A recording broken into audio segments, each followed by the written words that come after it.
Hey, thanks for coming and watching this video. I put together some information about the facts in this current market. I think it's an amazing time to buy. And as a matter of fact, I've been doing this for almost 30 years, and this is actually the first time I've actually been able to take advantage of an opportunity like this. I just closed on a house back in February, and I've already seen some great appreciation. The media loves to spin things in a negative way. That's what sells, but I don't believe it. So I put together this presentation to show you what the opportunity is, show you the facts, show you what the cycles look like and the future holds, and hope that you get something from this so you can make a good decision to see if you want to jump into this market as well. And now I'm not the only one that thinks this is a great market. Barbara Cochran, I don't know if you've heard of her. She's on Shark Tank. She's also a major real estate guru out of Florida. She did an article just about 10 days ago on this market that's coming up, and she believes there'll be a major swing in real estate as soon as the interest rates drop. The minute those interest rates come down, all hell is going to break loose and the prices are going to go through the roof. You know, it's going to be a signal for everyone to come back out and buy like crazy, and housing prices will likely go up by 20%, she says. We could have a COVID market all over again. Amazing stuff. Now, the big thing that comes out in this market that I hear about is I can't afford the payment. I want you to take a quick look at this scenario. Current market opportunity with 5% down, buy a $600,000 house at 8%. Yes, 8%. Your payment's going to be approximately $48.92. This is a rough estimate, but I included estimates for taxes, insurance, and mortgage insurance. Now, after 2 years, if rates drop to 5.5%, which they are projected to drop, and I'll show you some more information on that in the next few slides, your value will have gone up with appreciation over those years, so you might be worth around $650,000. I even added in a little extra to your loan amount, because if you refinance, sometimes there's costs involved. So you have a new loan amount of $565,000. But your new principal and interest payment has dropped by over $1,000 a month to $38.83. Pretty amazing stuff there. Now, what if you wait? Future market opportunity. Now you're paying $650 for this house instead of $600. You're still putting 5% down, but your loan amount is dramatically higher. You still get that great low rate, but look at the payment, $41.81 versus $38.83, a $298 difference in interest. So opportunity lost by waiting in this scenario. Lost equity, $85,000. Interest, $298 a month because of the lower payment. Potential overbidding. Who knows if you get that house for $650? You might pay more than that by a long shot. Waiver of all contingencies. There's a good chance. If you think about the COVID market, everyone was waiving all the contingencies, which makes it what? Stressful, super stressful. So keep this slide in mind. Housing market inventory is extremely tight. Why is this important? If inventory is super low, it's a good thing for housing market and supports stable values and potentially pushes them up higher. Right now, that's what we're seeing. Here's 2021 inventory, 2022 inventory, and some of the lowest inventory in the last couple of years right here in 2023, which is the market we're in. Now, are prices dropping? Home prices are actually increasing due to the extreme competition and low inventory. So here's 2021, 2022, and again, 2023. So prices aren't dropping. The low inventory is holding them stable and actually pushing them slightly higher. Here's the 5 major real estate indexes that track appreciation across the country in real estate. Case-Shiller, Federal Housing Finance Administration, CoreLogic, Black Knight, and Zillow. You can see we started off a little slow in January. Here in February is when I bought. And now you see the greens adding up month over month over month over month. Right now, we're on the average pace of a 7% growth rate in 2023 in appreciation. So pretty astounding numbers. Now, what if you wanted to wait for lower rates? We talked a little bit about the cost of waiting in that second slide, but let's look at kind of more of a generalization of it. A lot of people think about appreciation loss, you know, the value going up. Yeah, maybe values go up a little bit in the next 6 months or a year, but a lot of people forget about the amortization loss. Like right now, if you're paying rent, $2,500 a month, you're just throwing that money out the window and you're getting nothing for it other than a roof over your head.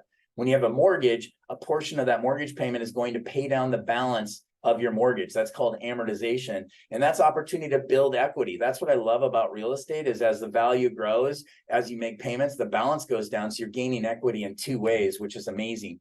So just some rough estimates and opportunity lost, waiting 6 months, potentially losing up to $10,000, waiting a year up to $42,000, waiting 2 years, almost $80,000, and waiting 3 years, $115,000 of opportunity lost. I do have a spreadsheet that I can put together based on your current rent to kind of show you how these numbers can work. So if you're interested in knowing where you stand, just let me know. Now, this cycle is nothing like the last. A lot of the media hype and a lot of people that I talk to are talking about 2008 and how that market is going to happen again and that prices are overinflated and they're going to drop dramatically. But I argue with that because comparing the two cycles side by side, they're nothing like each other. 2008 was caused by high unemployment, subprime loans, tons of inventory, and high delinquencies. So let's compare the two markets. Last housing cycle, which is 2008, 2009, unemployment rate in 2009 hit 10.8%. Our current housing cycle, we're at 3.6, super low jobless rate. We had 138 million jobs. Right now, we're up 17% in the number of people employed. 23 million more people have jobs, which means there's that many more people that could potentially buy a house and put an offer in on one. The big thing that caused 2008 meltdown were subprime loans. They were prevalent. Everyone was doing them. It was the hot market. It was the key thing to do. Right now, there's virtually none. If you get a mortgage in today's market, you have to qualify for it and you have to prove your income, which makes it a very stable market. 5-year cumulative new home construction. This is the number of homes that the construction people are going to bring to market over the next 5 years. They were building like crazy, 7.65 million new homes coming to the market in the next 5 years. Right now, we're 40% less, 4.6 million. And then inventory, this is a big one I mentioned earlier, 4 million houses on the market in 2008, 9, 10. Current housing cycle, only less than 800,000. That's 80% less inventory available. Mortgage delinquencies, 10.1%. 3.37 right now, all-time low since 1979. Homes in foreclosure, 4.6. Right now, 1.61, lowest in 23 years. So as you can see, these cycles that we're in right now, our current market is nothing like 2008, mainly because there's no subprime loans. We have a lot more people that can buy and a lot less inventory. Now, is real estate a good investment? I love the screen because I was stunned when I put this together, but look at those numbers: 1940s, 1950s, 1960s, 70s, 80s, 90s, 2000s, 2010s, 20s. Oh my gosh, look at these numbers. 73 wins, 7 losses, 1 even year since 1942. Now let's look at this. The 1 even year is 1955. We have 2 losses here in 1990, 1991, but look at the losses, -1 and a fractional loss in 1991. So if we look at the 5 losing years, what happened? Subprime loans. This was the bubble that burst that should have never happened. Those subprime loans should have never been available. So if you pull those out, real estate has been an amazing investment since 1942 and will continue to be in the future. Another thing on investment, another way to look at it, appreciation after 5 years. Here's a $600,000 purchase with 5% down over the next 5 years. I'm using a forecasted rate of 3.68%. You saw some of the numbers earlier. I think this is a really low number, but let's be conservative. A $600,000 house that you buy today will be worth around $718,000 with normal appreciation in 5 years. What does that look like on an investment? Again, this is another beauty of real estate is you can leverage the power of real estate, meaning you only have to put $30,000 in to buy a $600,000 asset that's now worth, $718,000. That's a 377% return on your investment. So is real estate a good investment? It definitely is. It's one of the best investments that families can make for themselves in long-term and short-term. Now, a lot of people ask me, Jeff, why do you think interest rates are going to drop? Well, interest rates are cyclical, like a lot of things in the economy. So I put together these 3 different phases in our economy just to kind of compare them and see what they look like so you can kind of make a decision from there. Here's the Burns-Volcker. This is back in the 80s when inflation really spiked up to 14%.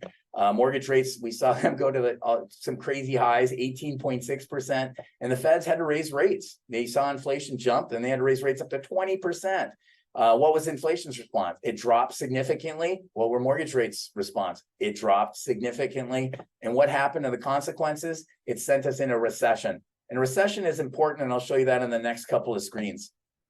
Alan Greenspan, this is the early 90s.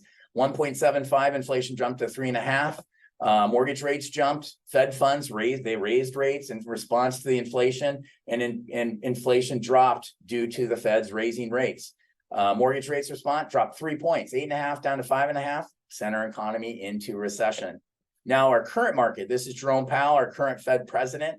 Inflation we saw jump from 1.75 to 9.1%. Interest rates, we saw them jump to the 8% range where we're at right now. What did the Feds do? They raised rates just like they did in the past. And what happened to inflation? Inflation's already dropped from 9.1 all the way down to 3.7, on its way to the Fed target of 2%. And what do you think is going to happen to mortgage rates? Interest rate, Feds are going to start lowering their rate like they did in the past, and mortgage rates are going to go with that. And we're going to see a substantial drop in interest rates, in my opinion. What will happen? Will we go into recession? I think we will. More than likely we will. But that's, again, no one has a crystal ball, but I think that's going to happen. Why is a recession important? Well, housing prices increased in 5 of the last 6 recessions. So you can see these gray lines represent recessions. You can see the housing market continuing to go up. The only recession that it didn't was 2008 because of those darn subprime loans. But for the most part, if you take those out, we've had appreciation through recessions. Recessions are always good for the housing market because typically interest rates drop. And again, here's a great chart to show you why recessions are good. Through recessions, the red line is interest rates, 30-year fixed interest rates. The gray lines are the recessions on the market. And the blue line is the housing market going up, up, up, up. Look at what happens in recessions with the interest rates. Interest rates go up into the recession like we looked at on that last 2 slides ago, and then they get into recession, they drop. Go up in a recession, drop. In a recession, drop. In a recession, drop. You see the pattern here of how interest rates continue to go down as we go through a recession. And I think we will hit that recession and see a very similar cycle that we've seen before. I don't know if you remember this slide from the beginning of it, but I can't afford the payment. Now it's like, how can I not afford the payment in my mind? Again, this scenario is so key, and the opportunity lost by waiting, the equity loss, the interest and the monthly payment, and the potential overbidding, which is really scary. Also the stress of buying and the waiver of contingencies.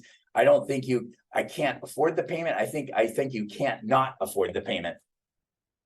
Here's another option though for people that are definitely struggling with the higher payments. We might be able to get you into like a 3-2-1 buy down. This market is conducive to seller concessions, which allows us to potentially negotiate with them to help get that payment down. This is a short-term buy down that allows you to get a lower payment in the first couple of years until rates do come down, and then you have an option to refinance and lock in a lower payment overall. So in this case, here's your 8% payment at $48.92, but in actuality, year 1, the seller subsidizes your payment at a 5% rate, giving you a payment of $37.68 a month. The next year, it goes up to $41.26, and the third year, it goes up to $45.01. But the goal behind a program like this is ride this out, get into the house, lock in your purchase price and your value, and then in the next year or 2, get ready to refinance, lock in a lower payment and a lower rate, and then watch your appreciation continue to grow.